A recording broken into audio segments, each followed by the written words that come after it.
All right, friends. Well, this is Curtis Robinson with First Page Wellness, and I'm here with my buddy Zack Coco, and we're going to talk a little bit about the dichotomy and the challenges of being both a provider and a business owner. Zack, tell us a little bit about yourself.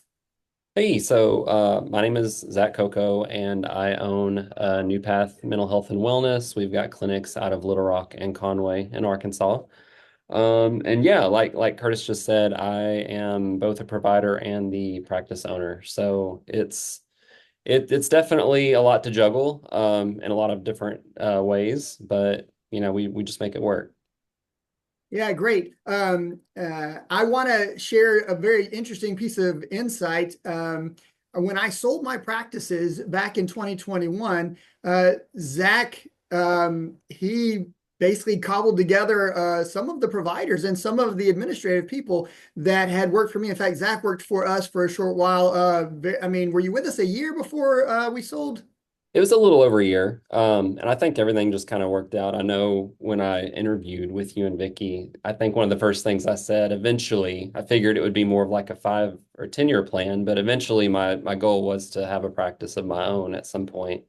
But yeah, I think it was a little over a year before all that happened. Great, great. So, on one hand, you kind of saw how we did things. I'm sure there's a few things that you're doing differently. Tell us just briefly about how are you handling scheduling and reception? Are you doing that in-house or have you farmed that out? So we try to do that all in-house. I've not farmed it out yet, but obviously, if we continue growing the way we have been, that may be something we have to look at. I just personally feel, we try to still stay as small as we can, or at least as small of a feel as we can. And I think we get better outcomes and better response from the community just by having everyone in-house, rather than using like a call center or something like that. It's a little more personal, I feel like. And we seem to be getting a good response from clients and from the community because of that. So I try to keep it all in-house right now. We Yeah. right now we have 3 receptionists full time. And then my clinical manager, she also kind of steps in when needed to. All right. So this is your top therapist, or she's actually full-time as a She is the practice manager? office manager. So I do have a clinical director separate that handles all the clinical issues that may arise. And then I've got my office manager. Okay. Yeah, super good. So did you also have billing in-house and credentialing, or have you farmed some of that out? So I've started using a third party for credentialing. Again, there's only so much one person or a group of people can do. So I think it's smart to delegate when you need to and when it makes sense.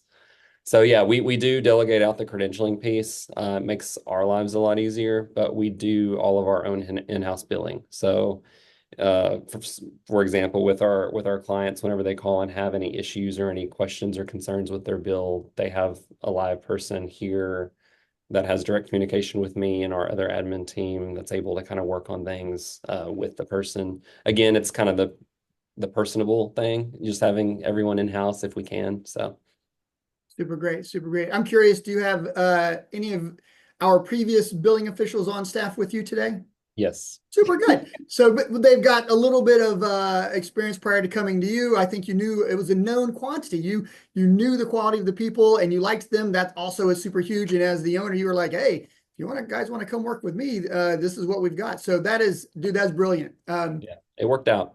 Yeah, no doubt. So you've got in-house billing, got in-house reception and scheduling. You farmed out the credentialing. Obviously, you also have a blend of providers. So do you have LPC counselors, social workers, and psychologists? And obviously, you're the nurse practitioner. What's the blend look like? Yeah, so we don't have any psychologists yet. I'm definitely open to that. We do have a couple of licensed psychological examiners, which is they do very similar work. Sure. But we don't have any psychologists. We don't have any psychiatrists, medical doctors on staff. We do have 4 nurse practitioners. Wow. So I'm one of them, and then we have 3 others that are full time, and we will be hiring a fifth, probably January, February. I've already been talking with someone. We're just waiting on her to finish her boards. So Man, I love that. I love that. And then as far as therapists, we've got LPCs, we've got LCSWs, LMFTs, pretty much any fully licensed provider that's able to bill insurance, we're able to have them at our office. Yeah, one of the things that I'm trying to get out there is that, there's a great need for the LACs and the LMSWs and stuff. There's a great need for them. But in private practice, we can't get those guys paid unless it's cash pay only. Mhm, So a lot of times it's the inpatient therapy or the counseling associates. These are the community mental health that's running on Medicare, Medicaid. mhm. So that's kind of the trick there. So I love that you made that point. I talk about that a lot. How are you doing with, the whole credentialing piece is really a trick. How are you doing with getting people credentialed and getting in network? Is this a, 30 days for Blue Cross Blue Shield kind of event like it was when I remember, or is it gotten longer? Is it 6 months for some of the harder ones? I will say in general, it's gotten longer. I think COVID played a huge role in that. Ever since COVID, things have just been slow across the board. But similar to what you're used to, I would say there's still like a general timeline that you can anticipate with certain insurance companies, and it's about the same across the board. Some of them, yeah, I mean, you can get in within 30, 45 days, and then there's a couple, it still takes 6 months. But for the most part, I mean, for the major insurance plans that we see the majority of, we can get people credentialed typically within 1 to 2 months. I love that, man. I love it. And in the meantime, maybe you are giving them some cash pay clients and doing what you Oh yeah. can to get them on board and so forth. Yeah, super good. Um, Man, I had another great question that was leading right into that. When it comes to billing, give me the range. I know you probably don't want to disclose exactly, but give me the range. Lowest, and you don't have to name the insurance company. The lowest paying is maybe 85 or something like that for 1 hour session. The highest is maybe 165. Can you give me a range? It's probably pretty accurate. I want to say there's one, and again, I won't name names necessarily, but I will say most clinics in the area won't take it for this reason, but I think they pay about $62 an hour for therapy. And then yeah, it goes up into about the 160s. I think one time we had an obscure plan that paid 180 to someone for an hour for the therapy piece, and then the medicine piece is a little bit different, but for a 20-minute session, it can pay, again, 60s to, 120s, 130s, somewhere in there. Yeah. So let's put on the CEO hat for a minute and put your nurse practitioner hat to the side just for a second. You got to hire people, and you know that there's a throughput of clients. Maybe you're seeing 30 clients per week, or 30 appointments per week per provider for your therapists. About what is the amount of clients that a nurse practitioner could see given their 20-minute, session in many cases for a med check, or maybe even a little bit longer, maybe even an hour or so for a psychiatric intake. What does that look like? I mean, realistically, it depends on the nurse practitioner or the medical, any medical side practitioner. It depends on how many hours they want to put in, realistically. I mean, I probably see anywhere from, I typically on a normal week will see anywhere from 80 to 100 clients. I also work more than the average nurse practitioner would. I would say on average, they're doing maybe 60 to 80. Um, some weeks I'll do 120. It really just depends on the mix and, how many hours I want to put in. You can see a lot. Wow. So I pulled out my calculator, did a little math. If you're doing 80 a week, and that's roughly a 20-minute visit, you're looking at about 26 appointments. Uh, that's basically just short of what you would expect a full-time therapist to give. This is the question I really wanted to get to, by the way. So everybody that's on YouTube watching, or everybody that's on the website watching, this is an important piece about understanding what the CEO must do versus what a provider must do. Um, 26 of your hours per week is probably dedicated to seeing clients. Zach, you're right. That's a lot. I typically discourage this for CEOs. Here's the question. This is the only question that matters. I don't have to be right. How do you do it, sir? How do you balance work life You got to have some time. I don't know what your hobbies are, whether you're playing golf or racquetball or something, or just going to the lake or spending time with family. How do you do that? Because you still have other duties as the CEO. You got Mhm. other duties as a provider. You still got other kind of, requirements to still meet with and talk with your own providers. You're still building relationships with those people, your employees. How do you do it, sir? What's the magic? So, I mean, I wouldn't necessarily say there's any magic. I would not necessarily advise most people to do it the way I'm doing it. Realistically, the work-life balance is not the best. It has gotten better. I will say we're almost 4 years in, and I have started to be able to slow down a little bit. Starting actually February, the beginning of February, I'm going to be taking half days on Fridays. Okay. So I'll be done at noon just to give myself a little bit more time on the weekend with my family. But yeah, I mean, realistically, right now, I am by far the highest earning provider in the clinic, almost by double. Uh, and that equates to more money in the practice, more money I can pay admin, more money to expand and continue growing. My goal is to eventually get to the point where I can slow down, and with the money being brought in, from the other providers, that kind of makes up the difference in what I'm bringing in versus, what I could potentially bring in and slow down. But we're not there yet. So I'm hoping in the next 5 years, it'll be to a point where I could maybe work clinically 2 days a week and then just do admin the rest of the time and slow down quite a bit. But right now, it's just kind of balls to the wall almost. Again, it's gotten a lot better. It's gotten a lot better, and I do make time for my family. I wake up early to do notes, so I don't get as much sleep as maybe I should, but I make it work. Right. Outstanding. Ballpark about how many master's level providers do you have that are doing something other than med management? These are your LMFTs, your LPCs, your social work, just a round number.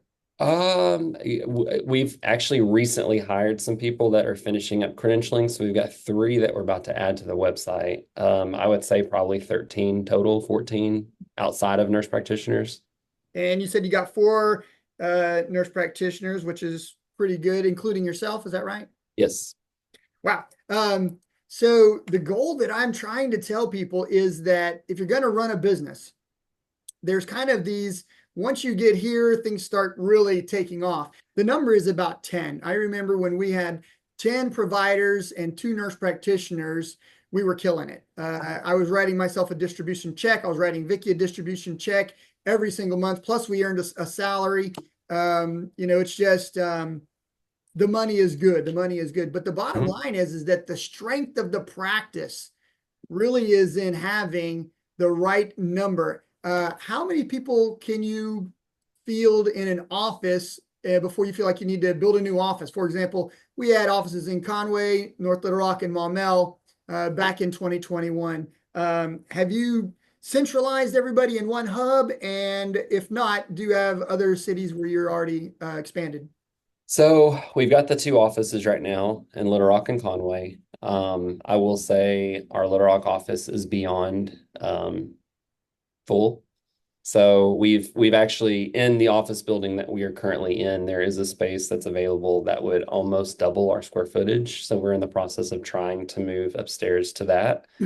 Because right now we've got a couple of people having to share offices in our Little Rock space. So we're definitely getting our money's worth out of the space, but it would be a little bit more comfortable if it was bigger. So we're trying to do that. Our office in Conway is a little over 4,000 square feet, and there are multiple offices. So there's actually one or two that are still vacant in Okay. Conway. So we're not quite there yet in Conway, but we've actually been in the process. We were looking in Saline County, either Benton or Bryant area for opening up a practice pretty soon. We're also looking at potentially changing offices in Conway. And right now we're looking at buying a building once that lease is up. So I'm just kind of weighing my options at this point. Another piece to it to kind of look at is, in a post-COVID world, telehealth is pretty popular and pretty common. And I have some people that are, if not completely telehealth, they are almost completely telehealth. So they may come in, once a week or so, and share an office space with someone else who's here 4 days out of the week. But that plays a big role in it too. If we hire someone that just wants to do telehealth, they're not taking up space, so it's less overhead. Absolutely. And because of that major change during COVID, you could, in the old days, you had an office and you had some providers, and people would drive 15 miles to get to the office and they'd have good therapy or they'd get good med management. Mhm. Now you can literally do great med management, and you can do great therapy anywhere in the state of Arkansas. And if you had a license for another state, you could technically be in Arkansas and maybe even do business in Texas, Oklahoma, or Tennessee, something of that nature. So it's really exploded. This is a great industry to be in right now. Again, post COVID, it was I remember it was a little bit of a beating, but we had already started building that telehealth footprint before COVID hit. We Mhm. had talked about it. We had gotten a few people credentialed. We weren't very successful at it. We just didn't understand how to make it happen. And the counseling board, the social work board, the psychology board was kind of against all of that. They didn't want that. Um, Tell me what's changed other than just because of COVID, there was a great need. What's changed? How have we gotten better at telehealth so that it's now not second fiddle really to in person? Yeah, so I mean, I will say because of COVID, all the boards kind of got on board with it, and you don't have to credential people specifically for telehealth anymore. It's an automatic. If you're licensed to practice, you can provide telehealth services. So I think that made it a lot easier, and that was kind of a piece of red tape that was taken away.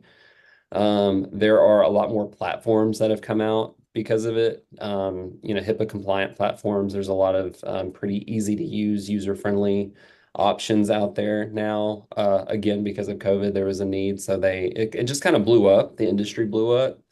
I will say that there's, in my opinion, never not going to be a need for in-person. I do feel like a lot of people just do better, especially with the therapy side of things when they're face to face with someone. But it has made it a lot more convenient, especially in a state like Arkansas where we're so underserved. There's parts, especially like southern Arkansas, there's very rural areas that there's just not any providers around. So physically, you were not able to go in person unless you drive hours. And I think telehealth has really made accessibility to care a lot easier for those people. So I think it's here to stay, and I think the government and everyone involved knows that. So I think because of that, everything about it's been made easier. I love that. I think that you are serving, I mean, an underserved population. When I say that, people need therapy. I think that people like therapy. Heck, I've had therapy. I mean, I would guess, Zach, you don't have to admit on YouTube, but I would guess probably at some point there's so much business stress. If you didn't get therapy, you still felt like maybe I need some therapy. I mean, Yeah. these are No, I'm in real I'm in people. therapy regularly. Yeah. So again, I think it's super good. The stigma, I think, has been diminished greatly. We now, in fact, call it sometimes coaching. If people don't want to call it therapy, they can kind of go to a life coach. These are other things that are out there. Let me ask you just real quick. You mentioned the electronic healthcare record system or the platform for telehealth. Do you have a recommendation of good, better, best for just for telehealth? Is there a system you like best?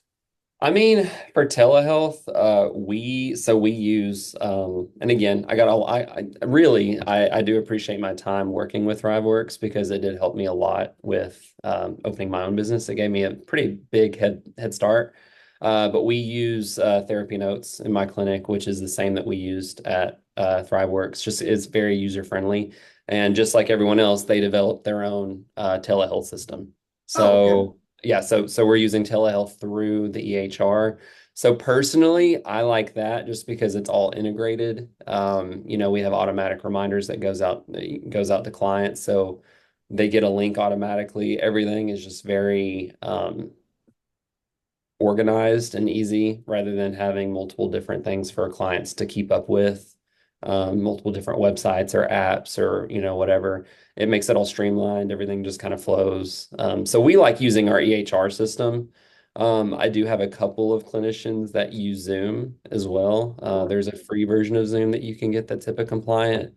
And then some people use Doxy because it's free. I like Sure. Doxy, but it was a little Early COVID, it was less reliable. I think they've gotten better now, as far as reliability, but I think it just in the front end of COVID, the need for telehealth blew up so quickly. I don't think that the companies had caught up yet. So the systems were all bogged down. Video was not as good as it is now. A couple years later, video chat's gone a long way. So I think a lot of the companies that are out there are great, but we just prefer our EHR just because it's seamless and it's easier for our clients. Yeah, I love that. I just realized, I mean, I knew this, but I haven't said it before, but I just realized like this is the reason why me talking to you is so important. And here's why. You're the cutting edge, you're there, you're doing it today. You did it yesterday. It's been a couple of years since I've even opened up therapy notes. I didn't know they even had that link in there where you can do the telehealth direct. We were using Doxy, we were using Zoom before. Hmm. Man, that's again cutting edge information. That's why it's important that I have guys like you on the cutting edge doing these things daily, assisting me and kind of spreading the word. So helping the community grow, helping the community understand what systems are out there is extremely important. Um, we've got a few minutes left, Zack. I wanted you to take really this time to give your tips. I kind of, when we first started talking about you coming and visiting with us here on this podcast, I said, maybe what are the top two or three things that have made you successful? What are the top two or three things you would advise someone to do if they wanted to open a business? Because honestly, it's hard. And I think having a little head start, having worked with me before may have helped you. You mentioned that, but also there are things you're doing today. I'm sure you still got a supervisor, a coach, or somebody that you talk to. You got friends and family members you talk to, but what are the top things that you think will make other people successful that they could learn from you? Yeah, yeah, I will say working in the environment helped a lot, just having that background, because I was not a business major and I don't know, the first thing about running, or didn't know the first thing about running a business. I still don't feel like I know much now, but it works, so I'm not going to question it too much. Couple of things I would say are super important. First one is just to have a good team, for the longest, and even now today I have trouble with this, but I'm really bad about wanting to do everything myself. It's really hard to delegate sometimes because if I want it done right, I'm just going to do it myself. I don't care if I have time or not, it'll get done. But that's not a way to run a successful business. And I've realized that. So having a good team who knows what they're doing, who's reliable, who gets the job done, that you can successfully delegate things to and rely on the fact that, once it's said, it's done and it can leave my mind and I don't have to worry about it. That's been a huge help for me. Um, another thing I will say, especially in mental health, you have to have a certain amount of flexibility.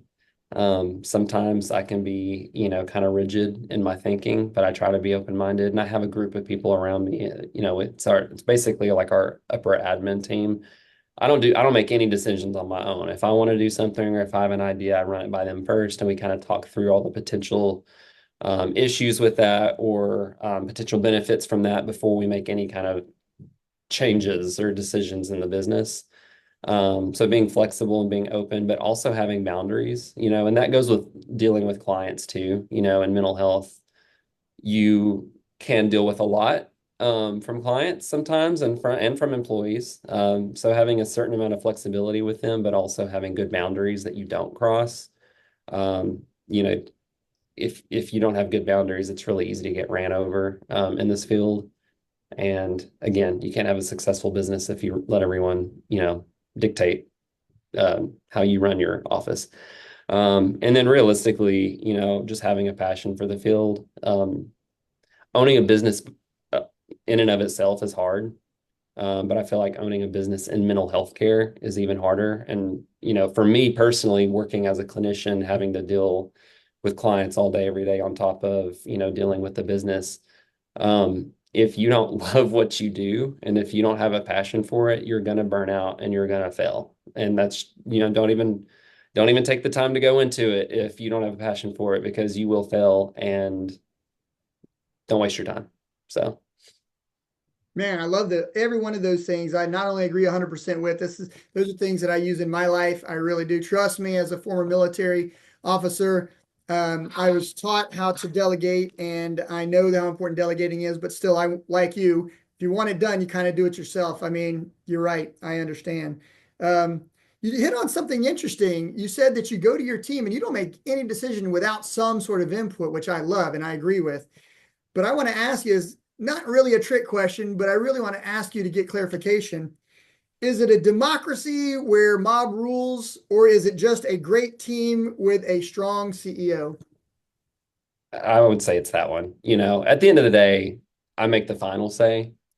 And that's how it's going to be because I did start this from the ground up and it's mine. But I also know that I don't know everything.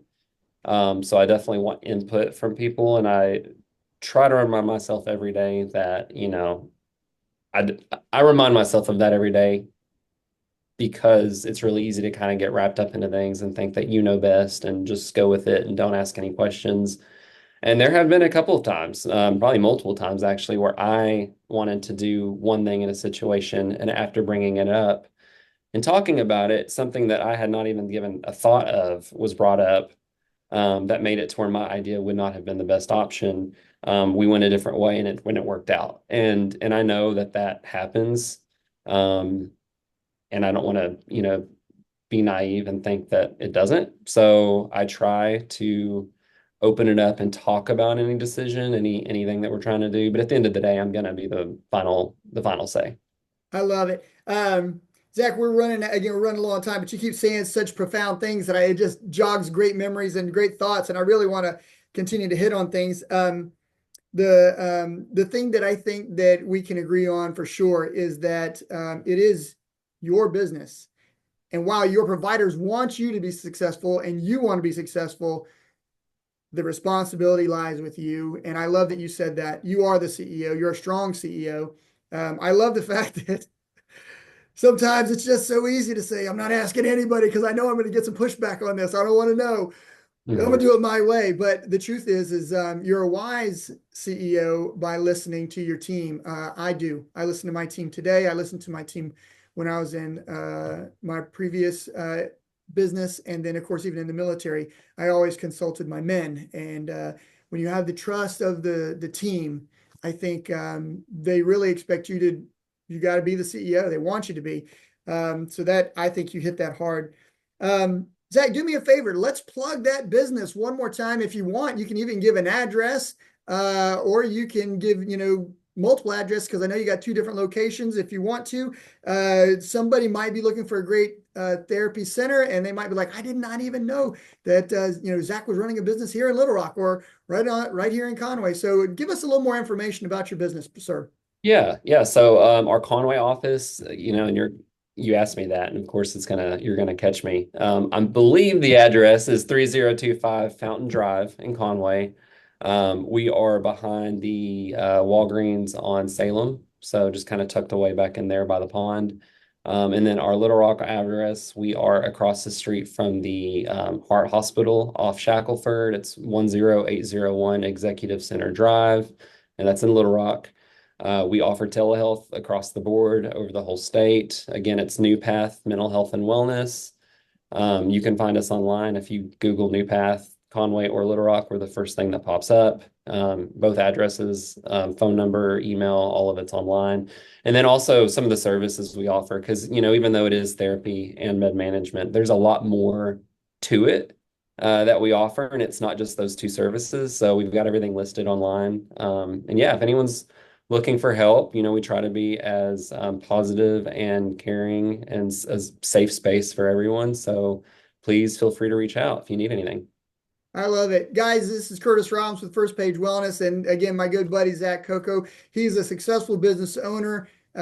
He's talked heavily about the things that I believe in and that I've been talking about, that I've been teaching and coaching. And you can call him if you need an appointment. But the bottom line is please like and share on your social media. You never know who's looking for therapy. You never know who's looking to open up their next business, and liking and sharing really does help. Be sure to subscribe to my YouTube channel, by the way. If you're watching this on the website, just double click on that video and it'll take you right to YouTube, and then you can leave a comment, but then subscribe. That helps me. But to help you, click the bell. That's the notification bell. That way, when I push more video like this out, you guys are going to get that video. You'll meet more great providers and great business owners like Zack. Zack, let me just say, brother, thank you so much for giving me this time. I know you're a busy man. We talked about your schedule. I know it's packed, but you carved out some time. I owe you one, brother. If you need something, Yeah. you can call me. Yeah. No, I appreciate it. It was good to talk to you, Curtis. Take care, brother. We'll see you. Bye. All right. Bye.